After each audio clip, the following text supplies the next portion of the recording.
Puji Tuhan, silakan duduk Bapak Ibu Saudara. Selamat siang, shalom. Yang tepat selamat sore sebenarnya saudara ya. Selamat sore Bapak Ibu. Ini udah jam 3 saudara, selamat sore ya. Apa kabar saudara? Oke, saudara siap buat firman Tuhan hari ini? Oke, saya tahu ini bukan jam-jam bagus untuk dengar firman Tuhan, tapi saya percaya saudara sudah mempersiapkan diri untuk itu dan sudah siap untuk terima kebenaran firman Tuhan. Baik, siang ini dalam kebaktian ini, tentu saya nggak akan mengulang khotbah tadi pagi dan kebaktian kedua. Nanti saudara tanya aja sama yang kebaktian pagi tadi, kenapa yang saya sampaikan. Nah, dalam kebaktian sore ini saya ingin membahas kepada kita tentang bagaimana supaya kita bisa mengalami kuasa Tuhan, mengalami kemuliaan Tuhan dalam kehidupan kita. Tentu banyak hal yang kita bisa bahas. Tapi saya mau datang kepada saudara dengan satu faktor penentu aja. Ada banyak faktor, ada banyak kunci untuk kita bisa mengalami kuasa, kemuliaan Tuhan, berkat Tuhan dalam kehidupan. Tapi saya pikir ini faktor penting yang saya ingin saudara miliki, bangun dalam kehidupan kita, dalam kekristenan kita, dalam setiap pribadi kita. Nah mungkin saya ingin mengawalinya dengan ini dulu, sebuah statement penting. Bahwa apa saja yang saudara dan saya tidak hormati dalam kehidupan ini. Yang seharusnya kita kasih rasa hormat. Saya ulang sekali lagi ya. Apa saja yang saudara dan saya tidak hormati. Yang seharusnya kita kasih rasa hormat. Yang seharusnya gini, Tuhan mau kita menghormatinya. Lalu kemudian kita tidak menghormatinya. Nah apa saja yang tidak kita hormati dalam kehidupan. Yang seharusnya kita hormati. Maka kita akan kehilangan berkat dan kemuliaan dari hal tersebut. Saya ulang ini karena jam 3 sore. Apa saja yang saudara dan saya tidak hormati dalam kehidupan. Yang seharusnya kita kasih rasa hormat. Yang Tuhan mau kita kasih rasa hormat terhadap hal tersebut. Kita gak kasih rasa hormat, maka ini yang terjadi. Kita akan kehilangan semua berkat dan kemuliaan yang Tuhan siapkan di dalam hal tersebut. Gak apa-apa, pelan-pelan aja ya. Saya baik sama saudara karena saya tahu ini bukan jam yang bagus untuk dengar firman Tuhan. Saya ulangi ketiga kali. Kalau saya sudah ulangi 3 kali, saudara lupa juga, saya serahkan pada Roh Kudus. Saudaraku ya kan, oke ya. Ini yang ketiga kali saya ulangi. Apa saja yang saudara dan saya tidak hormati dalam kehidupan ini. Yang seharusnya kita kasih rasa hormat. Maka kita akan kehilangan berkat dan kemuliaan dari hal tersebut. Bisa diterima nih? Saudara boleh lupa khotbah saya tapi jangan lupa statement ini. Karena ini prinsip saya pikir. Apakah prinsip ini ada di Alkitab? Yes. Saudara baca ulang Alkitab saudara, pelajari Alkitab saudara akan menemukan bahwa dari perjanjian lama sampai perjanjian baru, prinsip ini ada, mewarnai Alkitab kita. Saya ulang sekali lagi, apa saja yang saudara dan saya tidak hormati dalam kehidupan, yang seharusnya kita kasih rasa hormat, yang Tuhan mau kita kasih rasa hormat terhadap hal tersebut, kita akan kehilangan berkat dan kemuliaan dari hal tersebut. Berarti intinya gini, kita seringkali tidak mengalami berkat dan kemuliaan Tuhan. Bukan karena Tuhan tidak mau memberkati saudara dan saya. Jadi masalahnya gini, ada penghalang yang kita ciptakan dalam kehidupan kita. Nah apakah penghalang itu? Penghalang itu namanya gini, tiada rasa hormat atau ketiadaan rasa hormat. Waktu kita gak punya rasa hormat dalam kehidupan kita, kita gak bangun respect dalam kehidupan kita, kita akan kehilangan berkat dan kemuliaan banyak dari hidup kita. Contoh,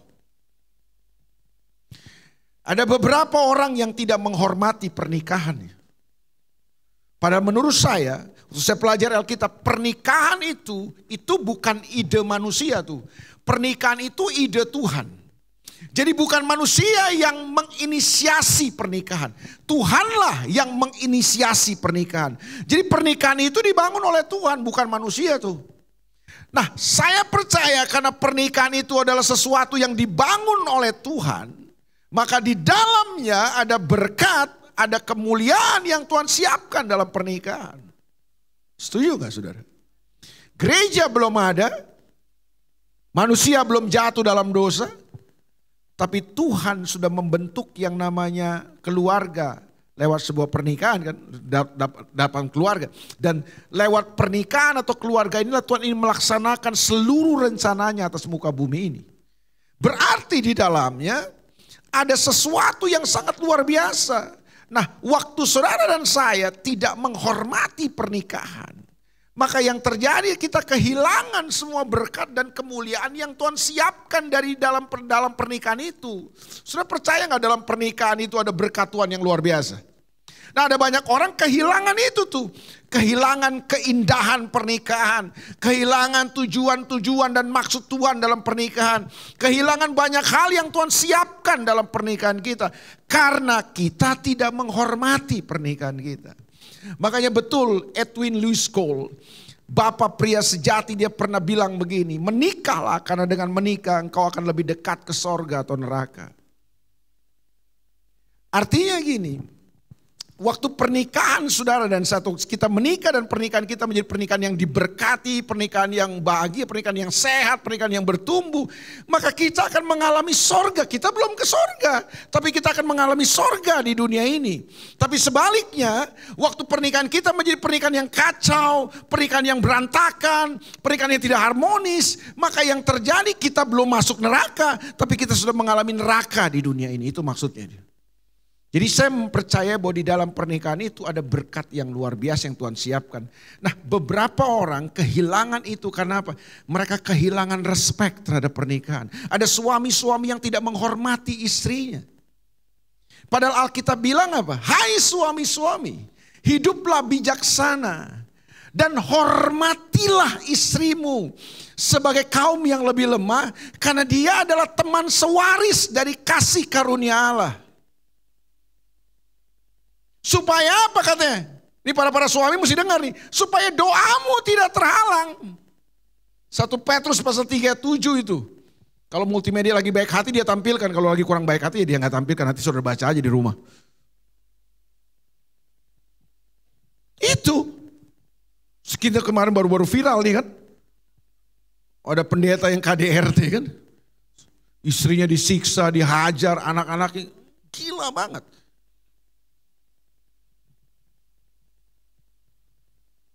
Viral.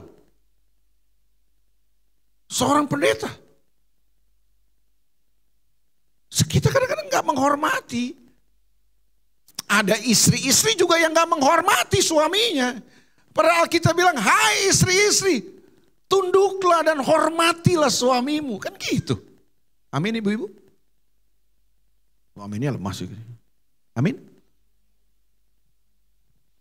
Mungkin ibu-ibu bilang begini, pendeta ini gak kenal, gak tahu sih siapa suami saya. Suami saya itu dodol, saya gak mau tahu suami saya dodol apa enggak. Tapi saya baca Alkitab bilang hormatilah suamimu. Seketika saya ngomong saudara harus menghormati suami, itu bukan berarti saudara kerbau dicocok hidung kan, enggak. Artinya saudara hormati. Kita kadang-kadang gak mau menghormati ya. Apalagi ketika mungkin suami kita mungkin penghasilan mulai kurang ya kan gitu. Kerjaan mulai ya Senin Kemis, pemasukan mulai Senin Kemis. Kita kadang-kadang sulit untuk menghormati lagi. Ibu-ibu, hormatilah suamimu. Ibu-ibu, hormati. Jangan ketika suamimu gagang kau hormati, ketika suamimu banyak doi kau hormati, begitu dia lagi kurang-kurang doi sudah mulai gak hormati dia. Hormati. Apa saja yang tidak kita hormati? Aduh, baru 5 menit yang lalu saya sampaikan statement saya. Makanya saya bilang, tolong, saya udah sampaikan 3 kali itu. Apa saja yang kita tidak hormati dalam kehidupan, maka kita akan kehilangan berkat dan kemuliaan Tuhan dari hal tersebut.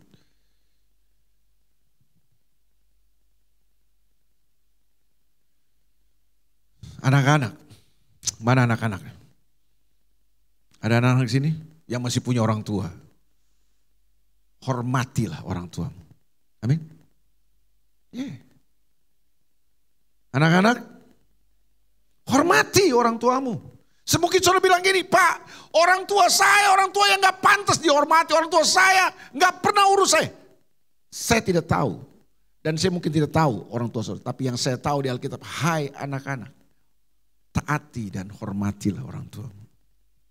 Kalau multimedia lagi baik hati sama kita, dia tampilkan ayatnya ya. Efesus pasal yang ke-6, ayat yang pertama. Oke? Ini suami udah selesai lah suami ini. Oke. Hai anak-anak, taatilah orang tuamu dalam Tuhan karena haruslah demikian. Katakan sama-sama, haruslah demikian. Kalau harus, no choice, harus. Karena gini loh, gak ada kita yang pilih orang tua. Ada? Ada di sini, orang tua saya Pangeran Charles saja. Gak ada kan? Saya nggak mau orang tua saya Simbolon, Simanjuntak, Manopo, saya nggak mau. Saya mau orang tua saya Raja Inggris. Kan nggak ada. Semua kita tidak pernah memilih orang tua. Tuhanlah yang menetapkannya buat kita, amin. Iya. Makanya betul ini. Ayat 2. Hormatilah ayahmu dan ibumu. Ini adalah suatu perintah yang biasa aja. Hah? Oh penting. Ini perintah yang apa? Kenapa penting? Ini dia. Seperti yang nyata dari janji ini. Kira-kira apa janji Tuhan kalau kita menghormati orang tua kita? Hah? Umur panjang. Nggak salah ya?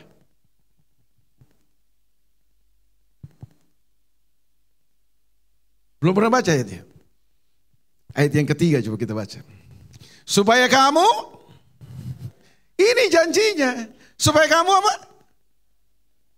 Berbahagia dan panjang umurmu. Panjang umur nomor 2. Saudara mau panjang umur gak bahagia? Saya emang gak mau. Saudara mau? Panjang umur sih. 90 tahun, cuma 50 tahun mati sebelum mati gitu kan. Mati, enggak mati tapi mati gitu. Menderita, saya nggak mau. Janji Tuhan itu bahagia, baru panjang umur. Itu keren. Amin. Makanya saya belum lama hidup sih, mungkin ada orang-orang yang lebih lama hidup dari saya di tempat ini. Tapi selama saya hidup, saya belum pernah ngelihat atau ketemu orang yang bahagia hidupnya ketika dia tidak menghormati orang tuanya. Ketika dia durhaka, berontak sama orang tua. Hidupnya bahagia, belum pernah. Kaya, banyak uang, pernah saya ketemu, ada orang itu. Sukses punya jabatan, bisa. Tapi bahagia, no way. Amin. Saudara bisa punya banyak uang, saudara bisa sukses mungkin dapat jabatan, tapi bahagia enggak, karena Alkitab yang bilang. Hormati. Jangan nanti kalau orang tua kita udah mati baru kita hormati bikin kuburan yang paling bagus. Buat apa? Waktu orang tuamu hidup, hormatilah. Mana anak-anak? Anak-anak, hormati orang tua saudara. Mau bahagia? Hah? Mau bahagia? Kadang-kadang itu masalah kita. Kita nggak bahagia karena kita buat penghalangnya sendiri dalam kehidupan kita. Bukan karena Tuhan nggak mau kasih kebahagiaan buat saudara kan.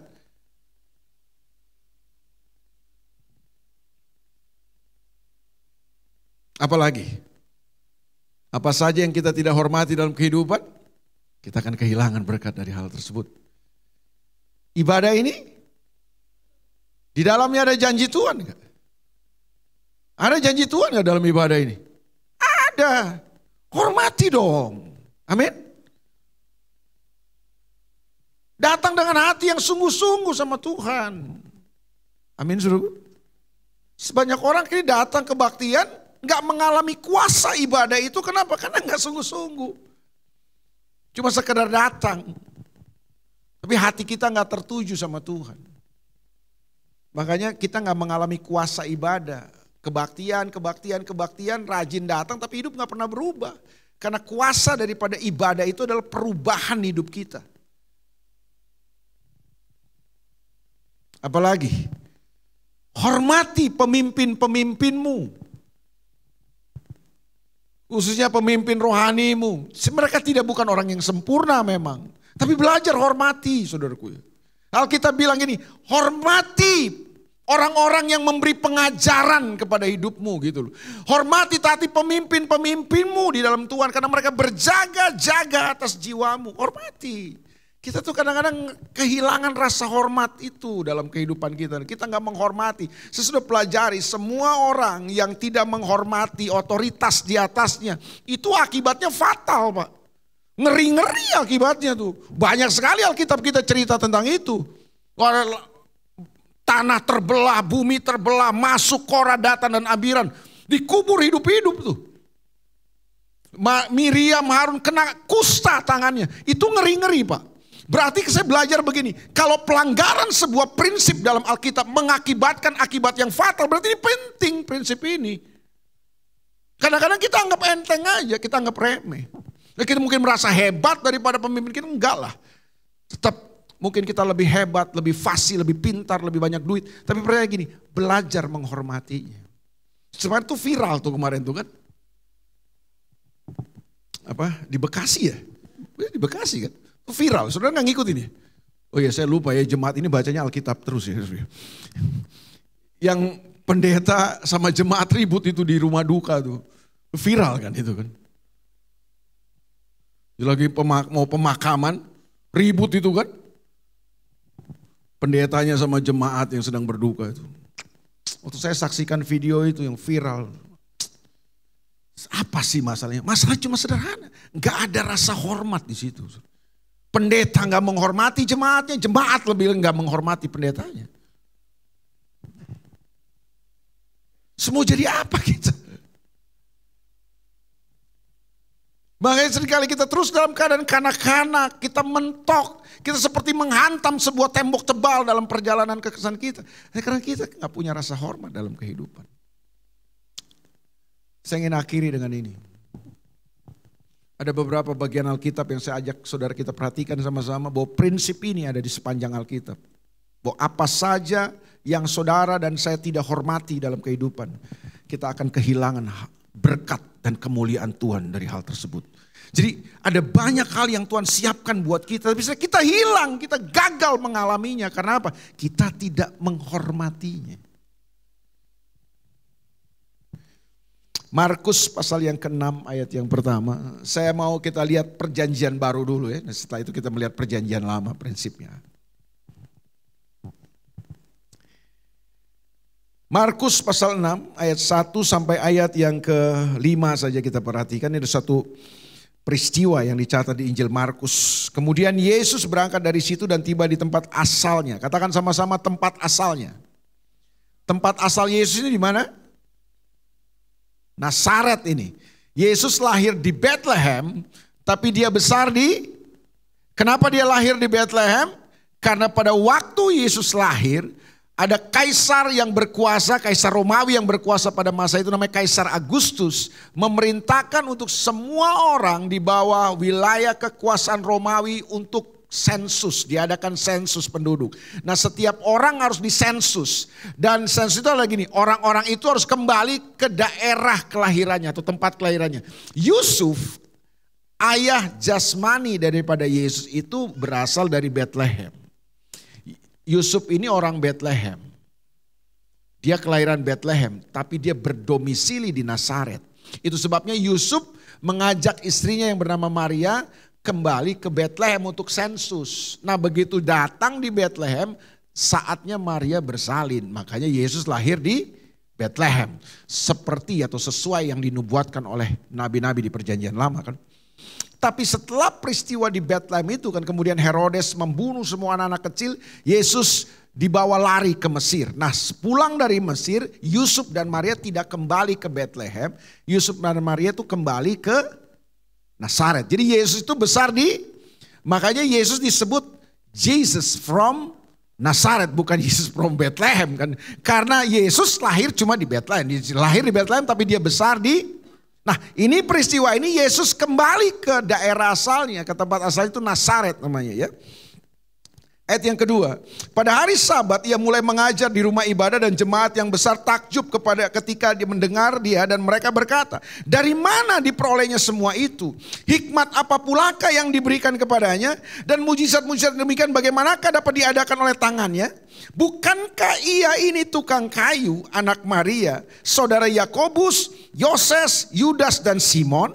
Dan bukankah saudara-saudaranya yang perempuan ada bersama kita? Lalu mereka kecewa dan menolak dia. Ayat 4. Maka Yesus berkata kepada mereka, seorang nabi dihormati di mana-mana kecuali di tempat asalnya sendiri, di antara kaum keluarganya dan di rumahnya. Yuk kita baca sama-sama ayat yang kelima. 2, 3. Ia apa? Sama-sama katakan tidak dapat. Udah gak kenceng, gak kompak ya. 2, 3. Ia tidak dapat. Yesus gak bisa Pak. Gak bisa apa? Gak bisa mengadakan satu mujizat pun di Nazaret. Kecuali menyembuhkan beberapa orang sakit dengan meletakkan tangannya atas mereka. Jadi ada orang-orang yang flu, pilek, demam. Yesus tumpangin tangan sembuh, itu sakit tuh. Itu Panadol juga bisa nyembuhin sebenarnya. Itu sakit. Kalau mujizat itu apa? Orang buta berjalan, orang lumpuh melihat. Itu mujizat. Hah? Amin. Orang buta, melihat bukan berjalan ya. Orang buta memang berjalan. Orang buta bisa melihat, itu mujizat. Itu gak bisa Panadol tuh. Itu dokter juga gak bisa, dokter ahli juga gak bisa. Lumpuh berjalan itu cuma bisa kuasa Tuhan itu. Amin. Iya itu mujizat. Kalau sakit sembuh, demam, tumpah sembuh, itu sembuh ya kan sakit.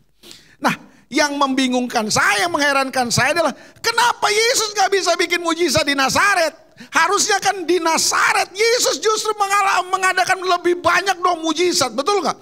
Ini tempat asalnya kok. Ini harusnya mujizat di Nazaret, ini harusnya wah ini kampung halaman nih. Ini harusnya lebih banyak dapat privilege dong Nazaret. Kalau Yesus bikin mujizat di Kapernaum 10, harusnya Nazaret 100 Pak. Di mana-mana begitu, kalau orang besar itu tempat asalnya dia jadi orang besar nih. Tempat asalnya pasti kecipratan kan?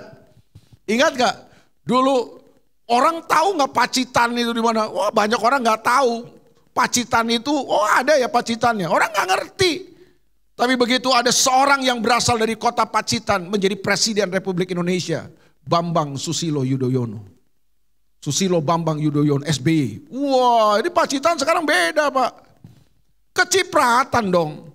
Dulu saya ingat waktu Pak Yusuf Kala jadi Wakil Presiden Indonesia tahun 2004. Dia mendampingi Pak SBY Presiden, Yusuf Kala kan Wakil Presiden waktu itu. Saya ingat banget itu kota Makassar tiba-tiba menggeliat. Itu Makassar punya bandara bagus banget, futuristik bandaranya. Itu bandara terbagus di seluruh Indonesia waktu itu zaman 2004 itu Makassar itu.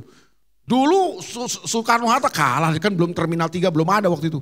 Tapi Makassar sudah punya bandara kayak stadion-stadion sepak bola di Eropa. Arsiteknya, arsitekturnya luar biasa. Ada jalan tol. Itu kenapa? Karena ada wakil presiden orang Makassar. Jadi selalu saya perhatikan gitu. Kalau ada orang besar, kecipratan dong dari asalnya dong. Loh, ini Nazaret. Harusnya Yesus lakukan banyak mujizat di Nazaret. Tapi Alkitab bilang apa? Tidak ada satu mujizat pun yang Yesus lakukan. Tiba-tiba kalau Yesus datang ke Nazaret, nggak ada mujizat yang dikerjakan oleh Yesus. Pertanyaan saya, apakah ketika Yesus sampai di Nazaret tiba-tiba dia kurang sakti? Enggak lah, kuasa Yesus tidak pernah berubah. Apa yang membuat Nazaret tidak pernah bisa mengalami mujizat Tuhan? Bukan Tuhannya kurang kuasa, bukan Yesusnya yang berubah kuasanya, bukan. Tapi karena ada blocking, ada blok yang memblocking mereka menjadi penghalang untuk orang-orang Nazaret mengalami mujizat Tuhan. Kira-kira apa menurut saudara? Apa kira-kira yang menghalangi mereka sehingga mereka nggak bisa melihat dan mengalami mujizat Tuhan? Ayat 4 kasih tahu buat kita tadi. Ini Yesus sendiri yang ngomong.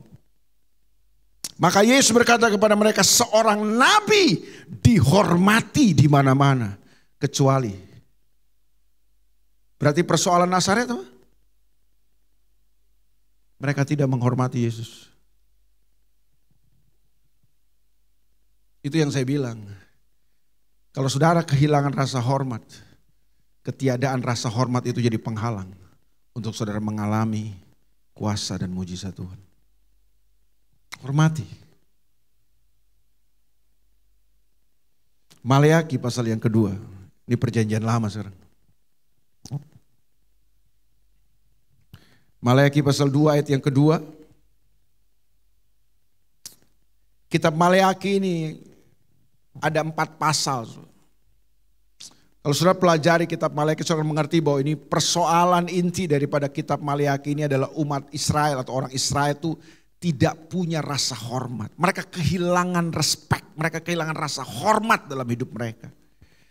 Makanya Tuhan bilang ini, jika kamu tidak mendengarkan dan jika kamu tidak memberi perhatian untuk menghormati namaku, firman Tuhan semesta alam, maka aku akan mengirimkan kutuk ke antaramu dan akan membuat berkat-berkatmu menjadi kutuk dan aku akan membuatnya menjadi kutuk sebab kamu tidak memperhatikannya. Itu yang saya bilang, saudara jangan main-main, saudara pikir ini sepele, enggak lah. Waktu kita kehilangan rasa hormat dalam hidup kita kepada Tuhan, kepada perkara-perkara yang Tuhan mau kita hormati dalam kehidupan. Oh, berkat yang Tuhan sediakan buat kita, yang Dia sudah berikan lewat dalam kehidupan kita, itu tiba-tiba terhalang aja Pak. Ada sesuatu yang menghalanginya, bahkan sesuatu yang menghalanginya ini telah mengubah semuanya itu jadi atmosfer kutuk dalam hidup kita. Dan saya mulai mengerti bahwa kenapa ada beberapa orang ke gereja sih, Kristen sih, percaya Yesus sih, tapi hidupnya seperti ada di bawah kutuk gitu. Pernikahannya seperti ada di bawah kutuk, bisnisnya ada di bawah kutuk. Banyak hal yang mereka alami. Saya kadang-kadang bingung, kenapa ya? Oh iya, waktu saya pelajari ayat-ayat ini, oh iya. Karena kita kadang-kadang tidak lagi punya rasa hormat dalam kehidupan kita. Sehingga ketiadaan rasa hormat itu telah menjadi penghalang untuk berkat-berkat Tuhan kita alami dalam kehidupan kita. Nanti kalau sudah pelajari kitab Maleakhi pasal 1, itu bangsa Israel kehilangan rasa hormat terhadap rumah Tuhan. Mereka tidak lagi menghormati ibadah-ibadah mereka, tidak menghormati bait Allah. Mereka asal aja, sembarang aja. Makanya saya sering kali kasih tahu. Bukan saya bukan pendeta yang suka marah-marah, enggak. Saya cuma ingin mengasihi saudara, semua saudara mengalami berkat Tuhan. Makanya nih, hormati ibadah saudara. Jangan ibadah keluar masuk. Saudara nonton bioskop 1,5 jam bisa. Diem gitu, anteng. Lah, saudara bagaimana mau ngalami berkat Tuhan? Saudara nggak menghormati kehadiran Tuhan. Nah itu terjadi dalam bangsa Israel. Maleakhi pasal 1. Mereka persembahkan korban sembarangan aja saudaraku. Harusnya kan gini. Tuhan mau ketika mereka datang membawa korban persembahan itu. Korban persembahan yang tak bercacat. Domba yang harus mereka persembahkan. Kalau mereka kelas menengah. Kalau mereka ini orang miskin. Mereka harus mempersembahkan burung merpati. Burung tekukur yang tak bercacat. Yang sempurna. Yang the best gitu loh. Tapi bangsa Israel di kitab Maleakhi ini sembarang aja. Mereka ambil domba yang pincang lah, domba yang korengan lah, kambing yang picek matanya. Mereka persembahkan aja kepada Tuhan. Asal aja. Nah, yang penting kita udah beribadah kepada Tuhan. Mereka kehilangan rasa hormat kepada ibadah-ibadah mereka dalam rumah Allah. Maleakhi pasal 2. Mereka kehilangan rasa hormat mereka kepada pernikahan mereka. Makanya kemudian saudara baca nanti Maleakhi pasal 2 ayat 14. Tuhan datang lewat nabi mereka, tegur keras mereka. Aku membenci perceraian. Kamu telah berkhianat terhadap istri masa mudamu. Tuhan benci. Kenapa? Suami-suami bangsa Israel ini kemudian meninggalkan istri masa mudanya. Katakan sama-sama istri masa muda. Bukan istri muda ya. Istri masa muda. Itu istri masa muda itu istri pertama mereka. Mereka tinggalkan istri mereka yang pertama ini, yang sah ini. Mereka menikah dengan perempuan-perempuan lain. Bangsa-bangsa kafir yang lain yang tidak mengenal Allah. Mereka menikah dengan perempuan-perempuan. Mereka tinggalkan istri masa muda mereka. Tuhan datang dan Tuhan bilang, aku membenci apa yang kamu lakukan. Mereka tidak menghormati pernikahan mereka. Maleakhi pasal 3. bangsa Israel tidak menghormati imam-imam mereka. Sampai akhirnya gini, imam-imam itu akhirnya kembali ke ladang. Mereka cari siapa yang punya ladang. Oh, Bapak punya ladang, boleh gak saya bekerja pas? Dia macul lagi, nyangkul lagi, mereka bercocok tanam lagi. Kenapa? Supaya mereka bisa hidup. Kenapa begitu? Karena bangsa Israel tidak lagi membawa korban-korban persembahan yang harusnya mereka bawa, supaya kemudian imam-imam ini bisa hidup dan mereka bisa fokus untuk melayani jemaat Tuhan, mempersembahkan korban kepada Tuhan, mempersiapkan ibadah mereka dalam bait Allah. Mereka tidak lagi menghormati imam-imam mereka, sehingga imam-imam mereka kembali ke ladang. Itu Maleakhi pasal 3 tuh. Mereka tidak lagi memberikan korban persembahan apa, persembahan khusus lah, persembahan persepuluhan yang harusnya itu diberikan supaya kemudian di dalam rumah Allah itu ada makanan katanya. Itu kan Maleakhi pasal 3. Nah, Maleakhi pasal 4. Bangsa Israel tidak menghormati lagi hubungan-hubungan di dalam keluarga mereka. Orang tua menyakiti anak-anaknya, melukai anak-anaknya, anak-anak berontak terhadap orang tua. Itu sebabnya firman Tuhan datang kepada Nabi Maleakhi, sampaikan firman Tuhanku ini. Ada satu saat aku akan mengutus roh Elia untuk mengembalikan hati bapak-bapak kepada anaknya, hati anak-anak kepada bapaknya. Karena kalau enggak, aku akan datang untuk menghukum bumi ini dengan kutuk, kata Tuhan. Kalau hubungan itu enggak dipulihkan, kata Tuhan, kutuk yang terjadi, saudaraku. Makanya kemudian itu ada nubuatan besar itu kan, hati bapak-bapak. Jadi yang terjadi, ayah-ayah melukai anak-anaknya dan anak-anak berontak sama ayahnya. Itu yang terjadi Maleakhi. Jadi persoalan mereka di mana? Mereka kehilangan rasa hormat mereka. Saya ingin tutup dengan ini. Saudara kenal seorang sosok yang bernama Esau di Alkitab? Pernah dengar Esau? Siapa Esau ini? Esau, pernah dengar ya Esau? Kalau saudara baca Alkitab sekarang ini, kalau saudara baca Alkitab ya, saudara akan ketemu ayat yang bilang gini, Akulah Allah Abraham, Allah Ishak, Allah apa? Ulang, Allah Abraham, Allah Ishak, Allah Yakub. Kalau menurut saya harusnya nggak begitu. Harusnya gini, waktu kita baca Alkitab kita akan ketemu kalimat yang mengatakan gini, Akulah Allah Abraham, Allah Ishak, Allah Esau. Harusnya gitu tuh. Tapi kenapa yang saudara baca di Alkitab, yang kita baca hari ini di Alkitab, yang kita temukan di Alkitab, bukan Allah Abraham, Allah Ishak, Allah Esau. Kenapa Allah Abraham, Allah Ishak, Allah Yakub?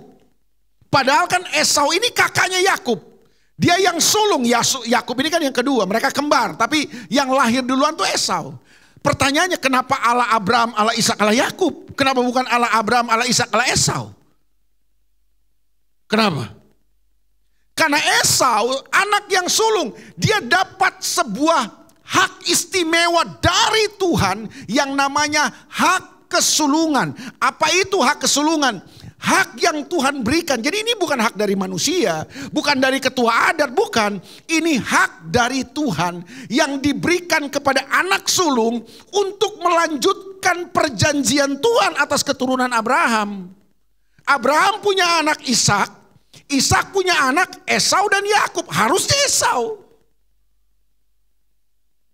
Itu hak istimewa, hak rohani, hak yang dari Tuhan. Itu perkara ilahi dari Tuhan. Bukan main-main. Tapi sayangnya gini, Esau tidak menghormati apa yang Tuhan kasih buat dia. Coba kalau multimedia baik sama kita, buka Ibrani pasal yang ke-12. Ayat yang ke-16 coba ya. Kalau tidak salah ya. Kalau tidak salah betul berarti ya surga. Ibrani 12 ayat yang ke-16. Janganlah ada orang yang menjadi cabul atau yang mempunyai nafsu yang rendah seperti Esau. Katakan sama-sama nafsu yang rendah. Jadi Esau dikatakan punya nafsu rendah. Yang menjual hak kesulungannya untuk sepiring makanan. Terus. Sebab kamu tahu bahwa kemudian ketika ia hendak menerima berkat itu. Ia apa? Ditolak. Sebab ia tidak beroleh kesempatan untuk memperbaiki kesalahannya sekalipun ia mencarinya dengan mencucurkan. Ya ampun gini, masa Tuhan kita gak kasih kesempatan lagi? Dia kan bukan Allah yang pemurah. Tapi kok Esau gak dapet sih kesempatan lagi. Bukan salah Tuhan, itu salah Esau. Esau menukar dan menjual hak kesulungan yang Tuhan kasih buat dia hanya dengan sepiring makanan. Kisahnya itu ada di Kejadian pasal 25 ayat 29. Cepat aja coba kita lihat ini kisahnya ini. Kejadian pasal 25 ayat 29. Jadi Ishak punya dua anak, Esau dan Yakub. Yang dapat hak kesulungan itu Esau. Pada suatu kali Yakub sedang memasak sesuatu, lalu datanglah Esau dengan lelah dari padang. Jadi Esau suka berburu. Satu hari dia berburu, pulang berburu capek Pak. Sampai rumah Yakub lagi masak. Aromanya kemana-mana. Wah, menggoda Esau. Kata Esau kepada Yakub, berikanlah kiranya aku menghirup sedikit dari yang merah-merah itu karena aku lelah, aku lapar, kata Esau. Itulah sebabnya namanya disebut Edom. Jadi Edom itu nama lain daripada Esau.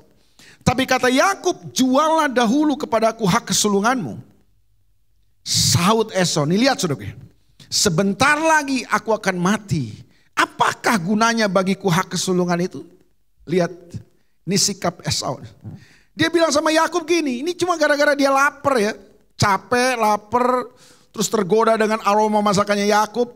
Dia bilang gini, Kub, buat apa sih hak kesulungan, penting banget buat lu Kub. Gua cuma sebentar lagi mati. Udahlah kita jalani hidup ini nikmati aja lah, nikmati. Lu mau nih hak kesulungan, ambil dah gitu. Kurang lebih gitu tuh. Itu kalau versi zaman sekarang tuh. Ayat berikutnya. Kata Yakub, bersumpahlah dahulu kepadaku. Buat Yakub penting. Bersumpah katanya. Maka bersumpahlah Esau kepada Yakub dan dijualnya hak kesulungannya kepadanya. Lalu Yakub memberikan roti dan masakan kacang merah itu kepada Esau. Ia makan dan minum. Lalu berdiri dan pergi. Yuk kita baca kalimat terakhir. 2, 3. Yang kencang dong saudara ya, yang kompak. 2, 3. Demikianlah Esau apa? Memandang ringan hak kesulungan. Apa yang dimaksud dengan memandang ringan, Pak? Tidak menghormati. Dia pandang enteng, dianggap remeh aja. Alkitab bilang gini, waktu Esau mau menerima berkat itu gak ada lagi Pak. Dia kehilangan berkat itu, bahkan Alkitab bilang sekalipun Esau mencarinya dengan mencucurkan air mata, gak dapet lagi Esau. Sadis Tuhan enggak. Itu masalahnya ada pada Esau. Esau bukan sekedar kehilangan berkat kesulungan itu, tapi akibat yang fatal ini saudara. Maleakhi pasal 1 ayat yang kedua. Ini ayat-ayat terakhir sebelum kita berdoa. Tuhan bilang begini. Aku mengasihi kamu firman Tuhan. Tetapi kamu berkata dengan cara bagaimanakah engkau mengasihi kami? Bukankah Esau itu kakak Yakub? Demikianlah firman Tuhan. Namun aku mengasihi Yakub. Ayat 3. Tetapi membenci Esau. Membenci itu maksudnya gini. Aku gak berkenan sama Esau. Sebab itu aku membuat pegunungannya menjadi sunyi sepi. Dan tanah pusakanya ku jadikan padang gurun. Ya ampun, semua pencapaian yang bisa dicapai oleh Esau, Tuhan jadikan kayak sunyi senyap, sunyi sepi. Kayak padang gurun tandus. Kalau sudah pernah ke Israel sudah ngerti. Daerah wilayah Edom itu gersang tandusnya luar biasa. Semua yang bisa dicapai sama Esau, sunyi senyap, tandus gersang Pak. Ayat yang keempat. Apabila Esau Edom berkata, kami telah hancur, kami akan membangun kembali reruntuhan itu. Maka beginilah firman Tuhan semesta alam, mereka boleh membangunnya, tetapi aku akan merobohkannya. Dan orang akan menyebutkannya daerah kefasikan dan bangsa yang kepadanya Tuhan murka sampai selama-lamanya. Ngeri Pak. Saudara mau bangun apa aja? Saudara bangun ini, bangun itu. Tuhan robohkan Pak. Kita mau apa? Apa persoalan Esau? Kenapa Tuhan bersikap seperti masalahnya adalah Esau tidak menghormati perkara-perkara rohani yang Tuhan kasih dalam hidup. Esau tidak menghormati perkara-perkara ilahi yang Tuhan kasih dalam kehidupannya. Makanya saya beritahu mas saudara, jangan anggap remeh Pak perkara-perkara rohani. Sehebat apapun saudara, sekaya apapun saudara, sepintar apapun saudara, hargai semua yang berasal dari Tuhan dalam hidup saudara. Keselamatan yang dia berikan, anugerah yang dia berikan dalam hidup saudara, jangan anggap remeh Pak. Ada beberapa orang cuma gara-gara uang, gara-gara kedudukan dan jabatan kita tukarkan loh semua iman kita, perkara-perkara rohani, perkara ilahi, firman Tuhan kita anggap remeh. Hey, mungkin saudara belum mengalaminya. Semua bilang, ada Pak teman saya begitu. Oh tinggal tunggu waktu aja. Kalau belum, ya tinggal tunggu jadwal. Semua kan ada jadwalnya. Tapi waktu saya baca firman Tuhan ini, oh iya. Faktornya cuma satu Pak, hormati Tuhan dalam hidup saudara. Hormati semua perkara-perkara rohani, jangan anggap enteng. Jangan anggap remeh Pak. Saudara mau jadi apa? Apapun yang saudara bangun Tuhan robohkan, mau apa kita? Selesai dah kalau udah begitu Pak. Belajarlah dari Esau. Apa saja yang saudara dan saya tidak hormati dalam kehidupan ini, yang seharusnya saudara kasih rasa hormat, maka kita akan kehilangan berkat dan kemuliaan dari hal tersebut. Anak-anak muda, hormati. Amin. Hormati perkara rohani, perkara ilahi. Jangan cuma gara-gara cowok, gara-gara cewek, gara-gara jodoh. Kita tukarkan semuanya. Hormati Tuhan. Yuk kita bangkit berdiri sama-sama. Sekarang terimalah berkat Tuhan. Kasih karunia yang berlimpah-limpah daripada Allah Bapa dalam Anak yang tunggal Yesus Kristus. Persekutuan yang manis dengan Roh Kudus menyertai kita semua mulai hari ini. Sampai Tuhan Yesus datang menjemput kita di awan-awan dan bahkan sampai selama-lamanya. Yang percaya bersama-sama katakan, Amin. Soraklah